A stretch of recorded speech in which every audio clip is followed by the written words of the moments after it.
Hola, buenas tardes. Bueno, ya nos estamos conectando a nuestro live.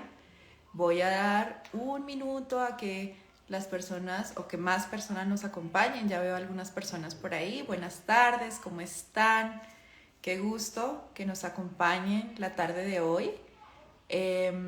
Hola, ¿cómo están? Bueno, bienvenidos a un nuevo live. Gracias por conectarse a este espacio donde, como de costumbre, hablamos de temas relacionados con salud y con nutrición. Mucho gusto, mi nombre es Tatiana Moreno, ya algunos me conocen. Yo los acompaño hoy desde la ciudad de Bogotá. Yo soy especialista clínica para Megalabs USA en la división de Victus Nutrición. Y el día de hoy vamos a tener un live súper interesante eh, que es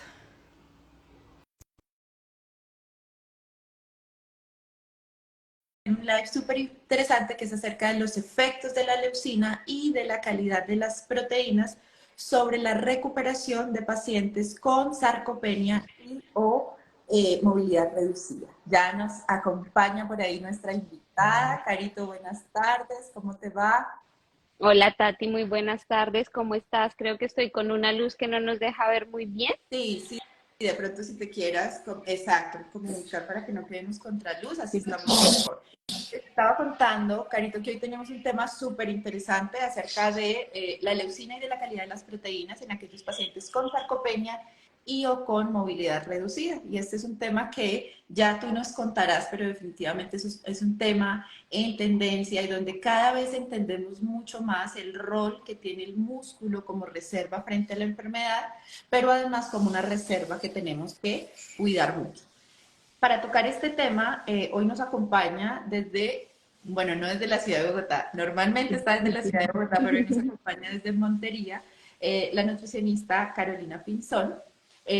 Voy a presentarte y ya luego nos saludas. Carolina Pinzón es nutricionista y dietista de la Universidad Nacional de Colombia, es magíster en nutrición deportiva de la Universidad del CES, es nutricionista dietista del grupo de prehabilitación quirúrgica y del grupo ERAS, coordinadora del Departamento de Nutrición de Clínica Universitaria Colombia. Es referente en salud nutricional centrada en la masa muscular, además con una amplia experiencia en el manejo del paciente oncológico, quirúrgico y geriátrico, en sarcopenia y demás alteraciones del músculo. Bienvenida, doctora Carolina, en serio que es un placer que nos puedas acompañar la tarde de hoy.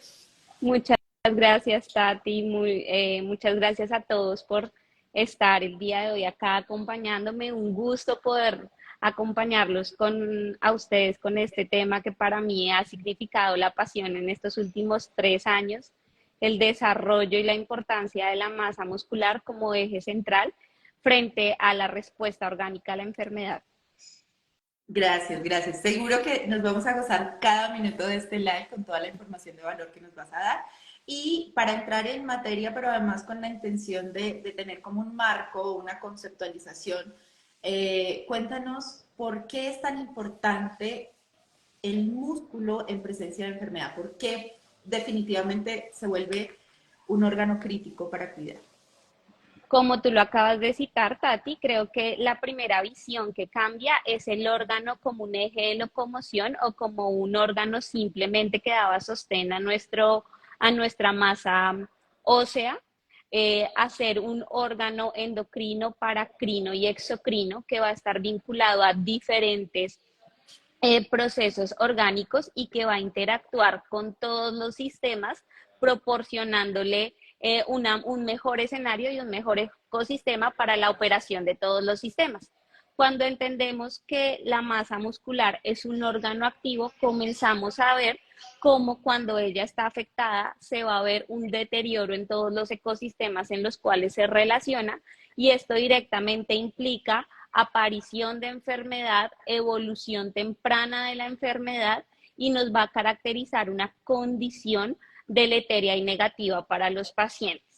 Voy a hablarlo en términos muy prácticos porque quiero que ustedes esto también lo puedan transmitir a sus pacientes. Algo así, veamos la masa muscular como un órgano que va a contener toda nuestra reserva. De hecho, es una reserva orgánica. Cuando hablamos de una reserva, haga de cuenta que usted, su masa muscular es el ahorro que usted, el barranito al cual le va metiendo billeticos, y si ahorra en billetes de 100.000, seguramente a final de Va a año va a rendir ser mucho. va a rendir mucho más a que si solo ahorraba en monedas de 50. Entonces, este ahorro usted lo va a requerir para diferentes circunstancias que se presentan en la vida. Ejemplo, iba manejando y lo estrellaron. Lamentablemente tiene que asumir una deuda, ¿cierto? Y usted va a sacar de su ahorro, que es muy diferente cuando usted no tiene nada y resulta que está al debe con los bancos. Algo así, en forma muy coloquial, quiero expresar esa condición de la masa muscular como una reserva orgánica y como la principal fuente para transmitir o para donde allí reposan todos estos nutrientes y toda esta moneda de cambio orgánica que va a ser la principal protagonista en el momento de la enfermedad. Esa analogía que usas me encanta porque de alguna manera debería verse siempre así, ¿no? En la medida en que tenemos un ahorro, logramos responder mejor frente a todos los eventos o situaciones que no traíamos planeadas, por ejemplo, en nuestro presupuesto. Pero en la medida en que no tenemos como eso que nos amortigua, pues la respuesta seguramente va a ser peor o vamos a tener que sacar de otros, digamos que de otros rubros que teníamos para poder responder y eso va atado además con lo siguiente que te quiero preguntar, y es considerando que el músculo va a ser esa gran reserva que de alguna manera nos va a permitir amortiguar toda la respuesta que nuestro cuerpo tiene a la enfermedad, ¿cuál sería la consecuencia de esa depresión proteica? Si mi ahorro no era suficiente, si no tengo una buena masa muscular, ¿qué pasa? ¿Qué tanto me complico frente a la enfermedad? Bueno, esto es apoyado con la ciencia y creo que cuando uno empieza a entender muy bien la razón de la masa muscular, viéndolo como este órgano, esta reserva muscular, la no presencia o el déficit de este órgano y la enfermedad de este órgano, pues nos va a comprometer toda la respuesta orgánica. Es decir, de hecho, en todo el proceso de envejecimiento, no tener una buena masa muscular va a comprometer la longevidad y la respuesta a estímulos que van a suceder a lo largo de los años. De manera más científica, te pongo un ejemplo en el paciente oncológico. Los estudios y la evidencia clínica justifica que a menor masa muscular hay una mayor toxicidad al proceso oncoespecífico, sea quimioterapia, sea radioterapia, por los agentes que van a interactuar y por la menor carga que va a circular a nivel orgánico, que va a comprometer toda la respuesta del paciente ante el manejo oncoespecífico.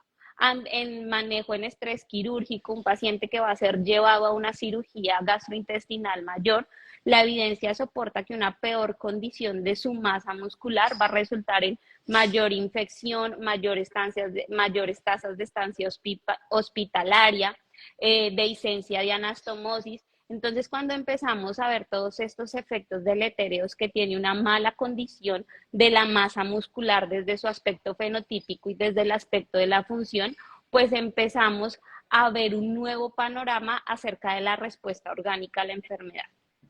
Súper importante y además que muchas veces uno tiende a ver el músculo como, bueno, músculo, o mejor, el músculo no tanto, sino la proteína como ese sustrato para el músculo, ¿cierto? Pero además ya vamos a entrar en otros aspectos y es como no solamente es importante para el músculo, sino además, como tú mencionabas, como es importante para una mejor respuesta inmune, como en la medida en que tengamos esa reserva y además ese adecuado suministro de proteínas, de aminoácidos, pues todos esos procesos al final se van dando de mejor manera. Hay algo, Carito, y es que de alguna manera uno diría, bueno, ¿qué tan directa es la relación entre el consumo de proteína y la adecuada reserva de masa muscular? ¿Cierto? Creo que eso es como una pregunta que nos hacemos y sobre todo cómo a lo largo de la vida eso va cambiando o cómo en presencia de enfermedad no es tan directo o de hecho de forma general no es tan directo. ¿Cómo atamos ese concepto de consumo de proteína o aporte adecuado de proteína versus síntesis de proteínas musculares? Listo. Para que haya ese clic de momento de síntesis de proteína a nivel muscular, pues tienen que cumplirse ciertos condicionantes. Entonces, lo primero que debemos entender es que para que haya un estímulo anabólico, debe haber un elemento clave que es la proteína más asociada a proteína de alto valor biológico, y cuando nos vamos detallando más, a aminoácidos de cadena ramificada que van a ser los mayores estimulantes, específicamente la leucina, de esta llavecita o de este clic que enciende la síntesis muscular proteica. Para que esto suceda, necesitamos contener y tener una reserva energética suficiente para que esta proteína no se vaya a ciclo energético. Y dos, tiene que haber un estímulo en doble llave. Si bien el sustrato es supremamente importante y la calidad de este sustrato va a ser de vital importancia, el otro estímulo que enciende la llave o que le genera una mayor potencia a esa llave es la actividad física. Concebir que vamos a tener un proceso anabólico de formación y de síntesis proteica netamente asociado a una estructura molecular en una sustancia, es quitarle todo ese proceso de estímulo que está asociado al proceso de actividad. No en vano, la evidencia científica, específicamente con el uso de leucina en sarcopenia, dice: el paciente que consume leucina va a tener un menor porcentaje de degradación muscular, y eso ya es una muy buena ganancia en un paciente en el cual vemos un momento agudo en el cual tiene una pérdida masiva. Entonces, detener esta pérdida va a ser de gran significancia para la terapéutica del paciente, pero los resultados respecto a fuerza, función y cambios en la masa magra pendicular se asocian cuando está inserto un esquema de actividad. Entonces, nuevamente respalda el concepto que para la estructura muscular es tan importante el sustrato como el estímulo, que se van a unir, formar la llave y así potencializar la síntesis de proteína muscular. Súper. Y de alguna manera, eso que tú nos explicas es súper importante cuando intentamos atarlo o enlazarlo con nuestra vida cotidiana, ¿no? Y entonces decimos, ah, bueno, tengo que cuidar un adecuado consumo de proteína, una proteína de calidad, generar ese músculo, pero aquí ya vamos a lo siguiente, y es a las dificultades que tenemos nosotros cuando estamos en presencia de enfermedad. Y aquí puntualmente, cuando hablamos de patologías crónicas, cuando es un paciente que a lo mejor no tiene la posibilidad de hacer el mismo estímulo que haría una persona sana o en ausencia de enfermedad. Entonces, yéndonos a eso que tú nos explicas de importante el sustrato, importante el estímulo, ¿qué tan fácil es llegar a las metas de proteína en pacientes con polimorbilidad o en pacientes con múltiples comorbilidades? Tati, yo creo que tanto en paciente enfermo, en paciente en una condición catabólica, como un paciente con un incremento de sus requerimientos nutricionales, nos vemos enfrentados ante el deportista. Te pongo un ejemplo: el deportista, y es muy similar a lo que uno trabaja con un paciente en estado catabólico en el cual incrementa sus requerimientos nutricionales. Planear una alimentación básicamente es insertar una ración de proteína cercana a 200 gramos en cada tiempo de comida, y en los intermedios casi que media ración de esa proteína que uno está brindando en los principales tiempos de comida, que se convierte en un escenario completamente retador en el paciente que va a estar, en el paciente enfermo, que además de estar cursando con inapetencia. Digamos que tal vez es un poco más sencillo en el paciente deportista, pero en el paciente que está cursando con inapetencia, que está cursando con hiporexia, pues esto se convierte en un total desafío. Entonces, al igual que con el deportista, y claramente se vuelve necesario el uso de la suplementación a través de unos módulos que van a contener en una menor cantidad por ración. Claramente, cuando uno lo compara con la ración que va a ser eso expresado en una proteína de origen animal, pues va a ser una menor cantidad y va a ser mucho más fácil poder suministrársela y poder agregarla a alimentos que él ya está insertando en su dieta, y no va a ser una ingesta adicional que claramente va en contravía de toda esta sintomatología del paciente, y es uno de los principales detractores para no llevar a cabo el plan de alimentación o el plan nutricional terapéutico definido.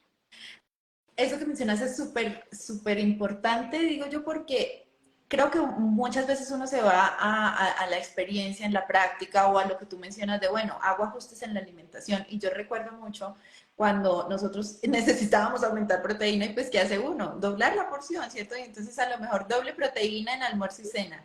Y literal, vas a ver el paciente y es un paciente que ni siquiera se alcanzó a comer la porción habitual, mucho menos va a consumir una doble porción de proteína. Entonces se convierte como que en, ok, en el cálculo o en el papel me da y llego a la cantidad que yo quiera, pero realmente al llevarlo a la práctica el paciente no va a poder consumir esa cantidad y vamos a necesitar concentrar ese aporte de proteína que estamos dando. Y ahí viene otro aspecto que también nos gustaría que nos explicaras y es, ok, yo ya determiné, digo, estos son mis requerimientos del paciente, no logro llegar a la meta de proteína, pero ¿cómo hago yo a través de la suplementación para realmente concentrar ese aporte de proteína? Porque si bien uno puede tener claro que mi paciente requiere suplementación nutricional oral, que además es como ese segundo escalón luego de hacer los ajustes de la alimentación convencional, yo tengo, digamos que en el caso de Colombia, que se conocen como alimentos con propósitos médicos especiales, o formulaciones, o medical foods, como se conozcan en los diferentes países, yo tengo todo un abanico de posibilidades donde todos me aportan cierta cantidad de proteína, pero donde yo tengo que saber si mi decisión es por una fórmula completa, si mi decisión es por un módulo de proteína basado en la necesidad que tenga el paciente. Entonces, ¿cómo hacemos nosotros para hacer esa complementación proteica? ¿Se maneja dosis estándar? ¿Cómo hacemos el cálculo? ¿Qué deberíamos considerar nosotros basándonos en los requerimientos del paciente? Los requerimientos siempre se van a establecer de manera individualizada. Eso es muy importante. Individualizar la meta y el objetivo con cada uno de los pacientes que me van a configurar una condición completamente especial.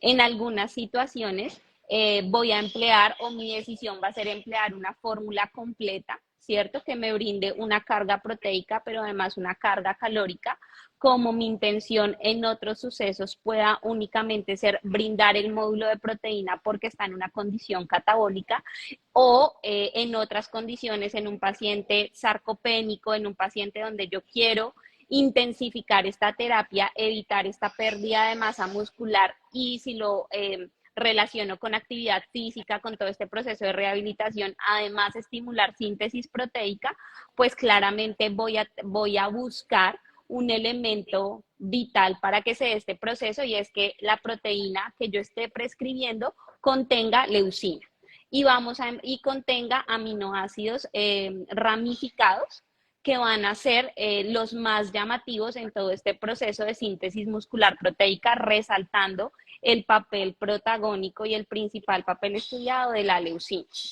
en su eje activador de mTOR.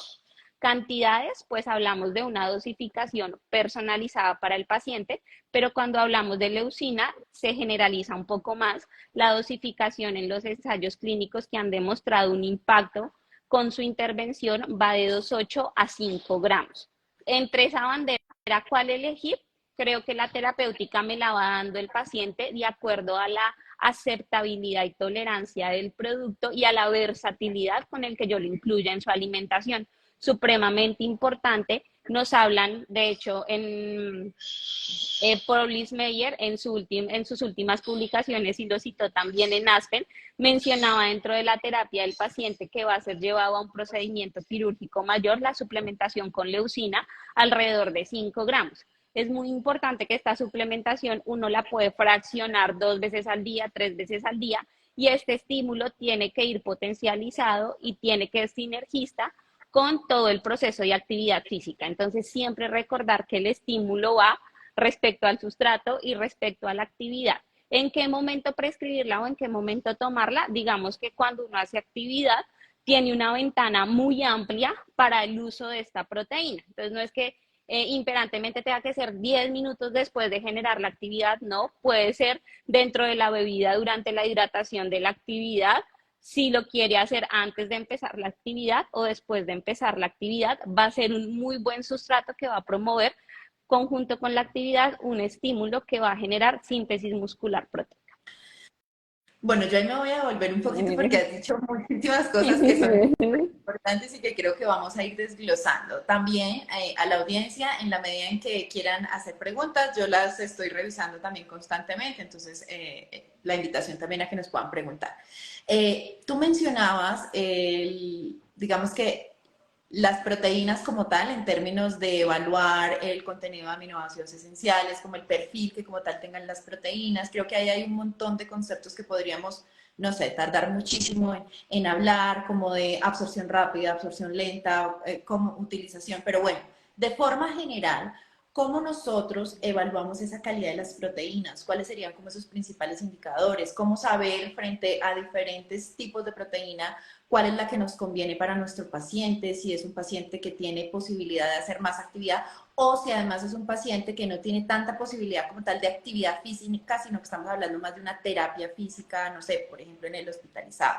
Entonces, ahí que nos amplíes un poquito esa parte. Bueno, pues un poco para ver la calidad de proteína, creo que el concepto que manejábamos a lo largo de esta última época son los PKs que ha venido transformándose y cambiándose a los días. Mm.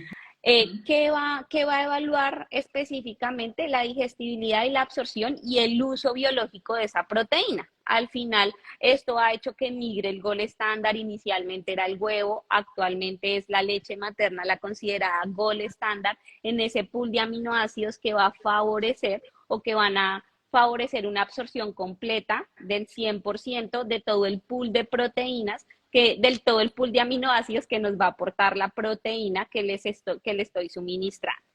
Dentro de esa valorización y de ese concepto de la mejor fuente de proteína, pues debemos destacar las fuentes de proteína de origen animal, las más estudiadas, todas las que son del componente lácteo, resaltando su importancia favorecedora en todo el proceso de síntesis proteica muscular. Entonces, cuando evaluamos la calidad de esta proteína, pues sí nos debemos acercar. Inicialmente hablábamos del PDCAS, hoy hablamos del DIAS, que hace un aminograma y nos evalúa cuál es esa absorción de ese aminograma y el uso para la síntesis muscular proteica directamente y la digestibilidad.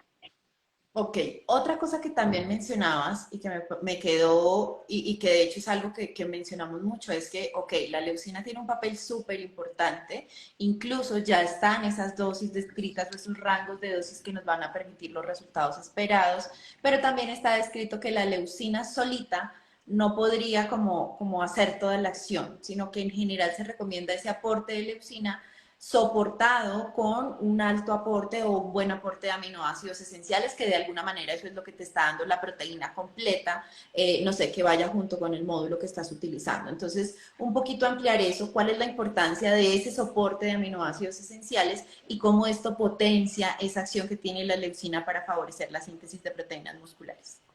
Bueno, digamos que tenemos aminoácidos esenciales, los 9 que conocemos, nos vamos a poner a practicar acá los 9 aminoácidos esenciales. No. Tenemos los aminoácidos condicionalmente esenciales, que en condiciones patológicas, arginina es el ejemplo más sensible ante esas condiciones que nos van a favorecer que un aminoácido condicionalmente esencial en un momento se convierta en un aminoácido esencial porque el organismo no soporta la producción de la necesidad de este aminoácido específico.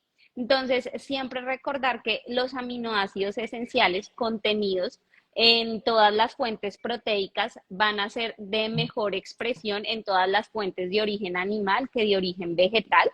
Y claramente el aminoácido limitante en cereales, en leguminosas, pues nos van a favorecer que este pool de aminoácidos se disminuya y no tengamos una expresión adecuada de todo el pool de aminoácidos contenidos en esa proteína, que mejora sustancialmente cuando mezclamos proteínas de origen vegetal con proteínas de origen animal, sí, pero que hoy no tenemos cuánto aumenta el porcentaje de digestibilidad, mezclar las proteínas. Sabemos que favorece el proceso que metódicamente uno dice, digamos que el pool de aminoácidos se va a cortar por el aminoácido limitante y si yo lo completo, pues no voy a tener un corte, pero la verdad, la realidad es que no sé cuánto es el porcentaje de mejora que se presenta cuando uno estas proteínas.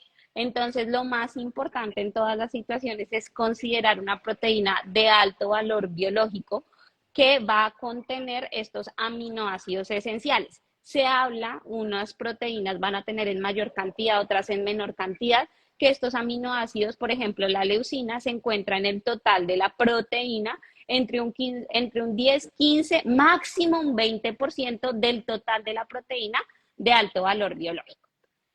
Traduzcámoslo un poco a alimentos. Digamos que para nuestra población colombiana, en la lista de intercambios, un intercambio son 60 gramos de proteína animal. Estos 60 gramos de proteína animal van a contener 20 gramos de proteína real, de la fuente de proteína como elemento básico. Y estos 20 gramos únicamente van a llegar a tener, por mucho que tengan, 2 gramos de leucina. Entonces empezamos a ver como, o menor de 2, porque 2 tendrían 200 gramos total de la proteína, 0,2 gramos de leucina, esta cantidad de proteína que voy a suministrar de 60 gramos. Entonces, cuando empezamos a traducir, a ver cómo el alimento o la disponibilidad de este elemento en los alimentos es limitada, pues se hace necesario para toda la terapia de intervención la necesidad de suplementar. Ok, voy a retomar algunos de estos conceptos que tú mencionabas porque me parece que aplican muy bien para lo que queremos transmitir y es la importancia que tiene la calidad de las proteínas y la leucina para estos pacientes. Entonces, de alguna manera, o como mencionabas, las mezclas de proteína son una tendencia muy importante, pero además tienen como, por decirlo de alguna manera, como fundamento que tú apalancas, a lo mejor en lo que le está faltando a una, lo apalancas con la otra. ¿Cierto? Por eso muchas veces lo que va a encontrar uno es una de alto valor biológico versus una vegetal que me va a apalancar esa acción. Pero no sabemos hasta qué punto. En la medida en que yo puedo utilizar dos proteínas donde las dos son de alto valor biológico, no apalanco una con la otra, sino que potencio lo mejor de cada una. Y ahí hay un concepto que también, digamos que ahora se menciona mucho y es la velocidad de absorción, que es diferente a la utilización de la proteína, porque que una proteína se absorba más rápido o más lento no quiere decir que se utilice más o menos, sino que los tiempos van a ser diferentes. Y contrario a lo que pensábamos o a lo que sí, como que se creía, como que si se digiere lentamente no va a ser tan efectiva, no, porque en la medida en que esos aminoácidos se elevan en sangre, se mantienen por más tiempo y terminan generando como esa disponibilidad para el organismo. ¿Estoy correcta? Ok.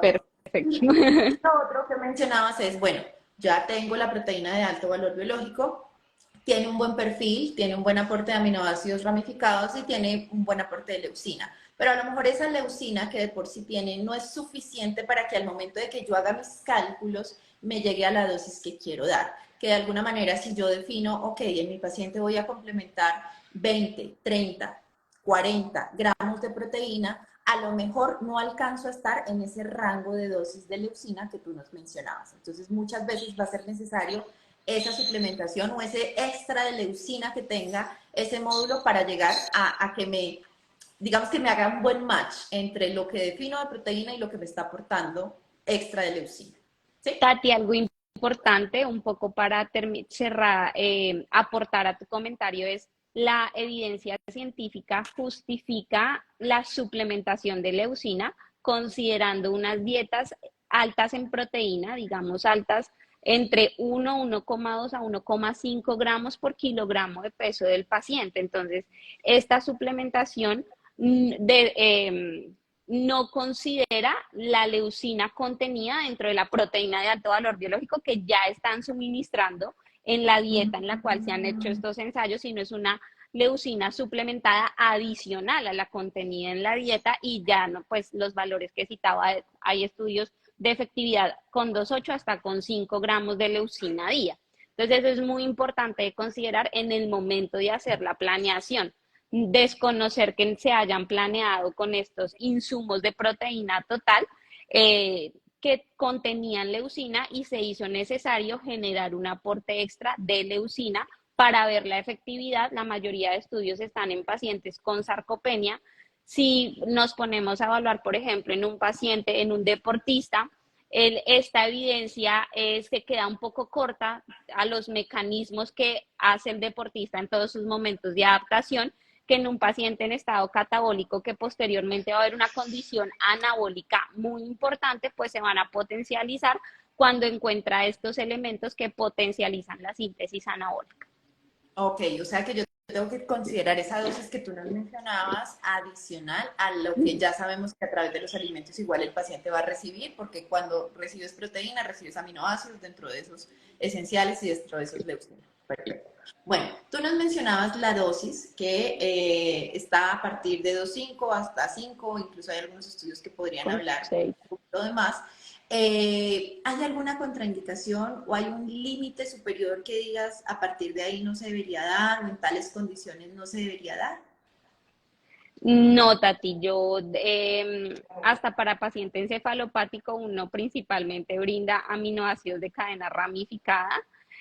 No se ha descrito nada, de hecho leí un artículo sobre una revisión narrativa sobre la suplementación con leucina y con glutamina en paciente en cuidado crítico, el cual se encuentra en un estado catabólico asociado a su condición crítica de enfermedad. No describen desenlaces negativos en el paciente en cuidado crítico, la adición de leucina, y sí veían un efecto favorecedor en la mitigación de la degradación proteica en este paciente.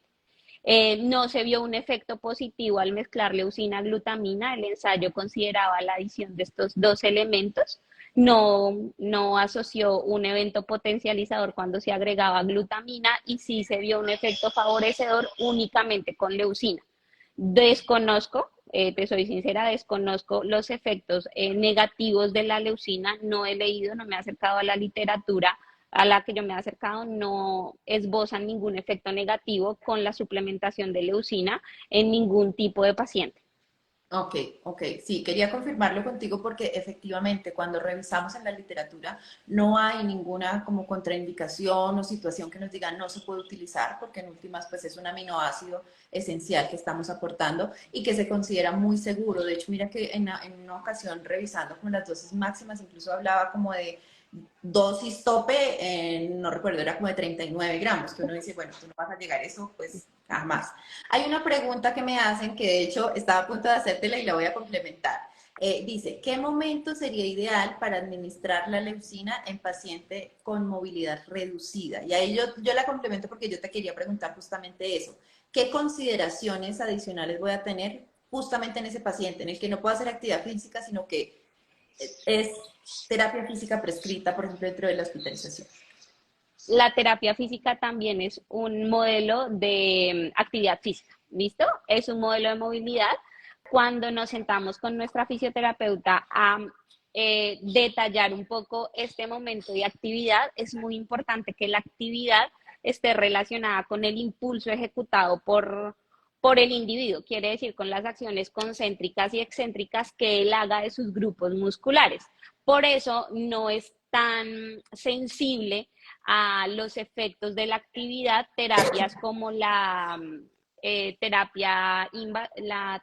como la electroestimulación, por ejemplo, la terapia pasiva, Como que es pasiva. Ajá. exacto, la terapia pasiva no genera un buen estímulo porque, como te digo, hay que considerar esta acción concéntrica y excéntrica que debe realizar el paciente para generar ese estímulo que va desde la masa muscular atada a todas las conexiones orgánicas, neurológicas, que va a potencializar este efecto y que va a dar que se generen todos los efectos asociados a la actividad física. ¿En qué momento dar la leucina? Se prescribe usualmente en la ventana posterior a realización de esta actividad. Recordemos que la actividad debe ser una actividad de potencia que exija movimientos excéntricos y concéntricos, a veces mal llamada ejercicios de resistencia. Los ejercicios de resistencia convocan son, por ejemplo, correr, bicicleta de largos periodos, largas jornadas, y no tienen un estímulo de potencia que es el que necesitamos para que se genere un daño en la fibra y posterior recuperación y enrobustecimiento de esta fibra. Entonces, ¿cuándo hacerlo? Usualmente es posterior a hacer este estímulo, ¿cierto? la ventana nos habla de 10 hasta 72 horas, usted optimice el aporte de proteína en esa ventana que se amplía muchísimo y usted lo puede usar, por ejemplo, en el momento de hidratación en el cual el paciente está haciendo la actividad. Usualmente estas moléculas o estos módulos los podemos combinar con bebidas y él se lo puede tomar en el momento de hidratación, mejora la paliatabilidad porque en ese momento de sed va a percibir más las características frías del componente y nos va a favorecer que pues pase al lumen intestinal y que no se encuentre en el lumen intestinal en un momento adecuado para favorecer la síntesis, pues, pasando posterior al Pero momento. igual esa ventana es muy amplia, ¿no? O sea, típicamente uno Sí, pensaba es que la muy ventana era amplia, súper chiquita, casi que tenía que tener listo eso para el módulo para cuando terminara el paciente la terapia. de No 10 habría tanto minutos a problema. 72 horas. ¿Habría alguna recomendación de pronto de, no sé, de que parte de esta complementación se hiciera en la noche como última merienda o algo así? En la noche favorece, pues la noche, digamos que el momento nocturno y de descanso, todo lo que uno hace en el momento de ejercicio es generar daño de la estructura muscular y en el periodo de descanso, que es cuando se ejecuta el sueño, es cuando potencializamos todo ese momento anabólico. Entonces, sí, la circunstancia en el momento nocturno sería espléndida para favorecer todo este proceso y estimular el proceso de síntesis proteica en el momento de recuperación y insertamos un nuevo concepto, el descanso. El descanso es favorecedor del anabolismo. No podemos tener un músculo perpetuamente cansado porque no va a generar acciones de recuperación que solo se ejecutan en los momentos de descanso. Yo usualmente tenía una frase que siempre era come y muévete. Ahora es come, muévete y duerme, porque es lo esencial para la salud muscular. Ok, súper, súper. Bueno, he estado viendo, no tenemos más preguntas, tienen su chance si quieren preguntar algo más. Y ya para ir cerrando, Carito, a mí me gustaría como que hiciéramos como un pequeño checklist como de los aspectos principales que hemos abordado, sobre todo en términos de, ok, dentro de la complementación proteica de mis pacientes, ¿qué debo considerar? ¿Cuáles son como esos mensajes claves para que nos llevemos?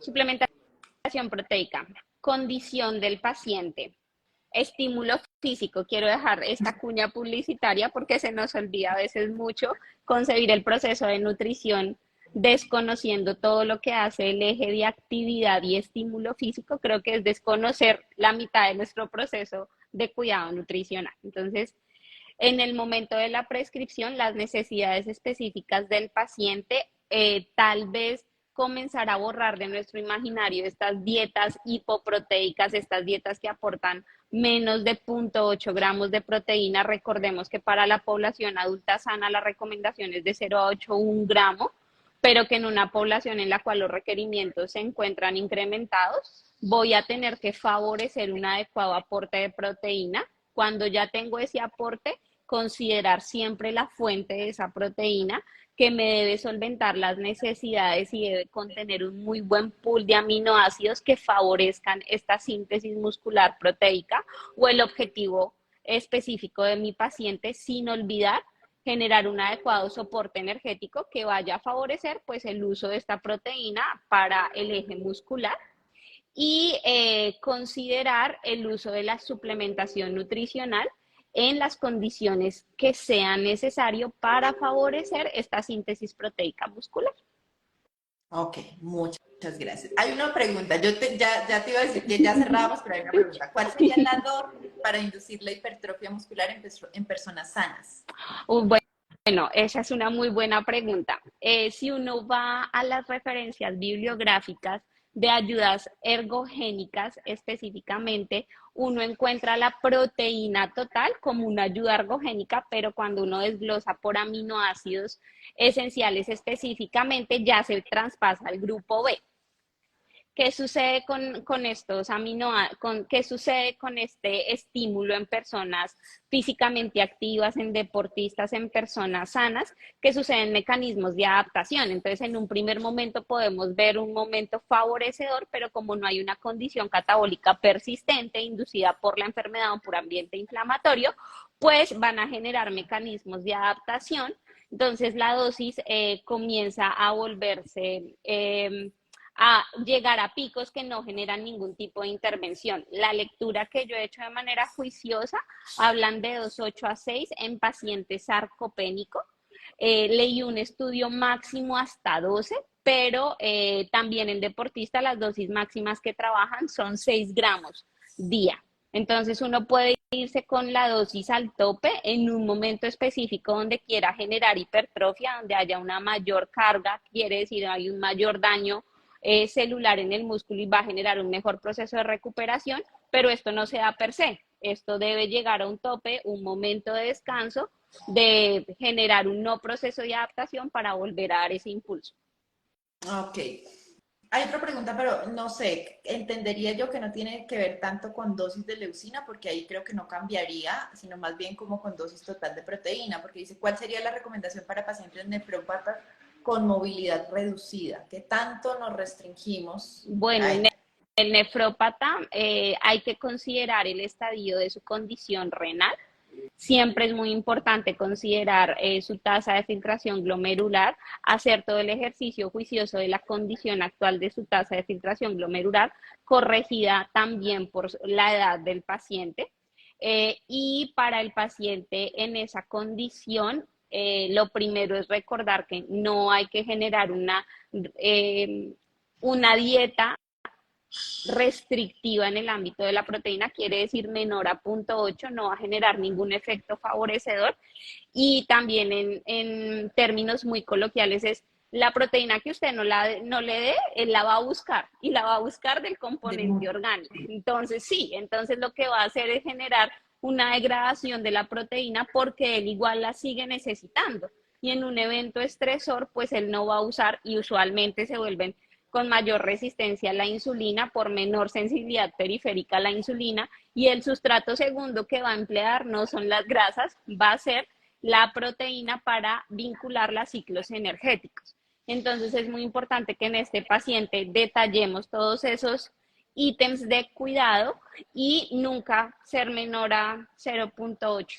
Pues yo sé que con alfa-cetoanálogos se podían llegar a manejar dietas de 0,5, pero pues no hay una respuesta o conozco una respuesta favorable respecto a la composición corporal que promueva una buena masa muscular con dietas tan restrictivas en proteína. No, ok. Bueno, Carito, en serio, muchas gracias. Yo creo que podríamos estar aquí toda la tarde nosotros hablando de este tema. Te agradezco muchísimo, en serio que ha sido mucha información de valor y creo que nos vamos todos con unos aspectos bien claros de considerar en nuestros pacientes, de ser muy juiciosos con los cálculos, de saber y determinar cuál es mi problema, si mi problema es la proteína, hacer el cálculo de cuánto le debo dar, si todos estos sustratos como la leucina, cómo van a ser importantes, de prescribir o de empujar a que se prescriba la terapia física en los pacientes. Bueno, creo que nos llevamos muchas tareas para poder aplicarlas en nuestro quehacer diario. Esperamos que nos puedas seguir acompañando en este y en otros espacios académicos. Siempre es un gusto escucharte y nada, en serio que muchas gracias por acompañarnos. A ustedes muchísimas gracias. Hablar de un tema que me apasiona. Muchísimas gracias a Victus Latam, a Megalabs, por invitarme a compartir este espacio tan enriquecedor y encantada, Tati. Ojalá se repitan estos momentos de hablar de un tema totalmente apasionante.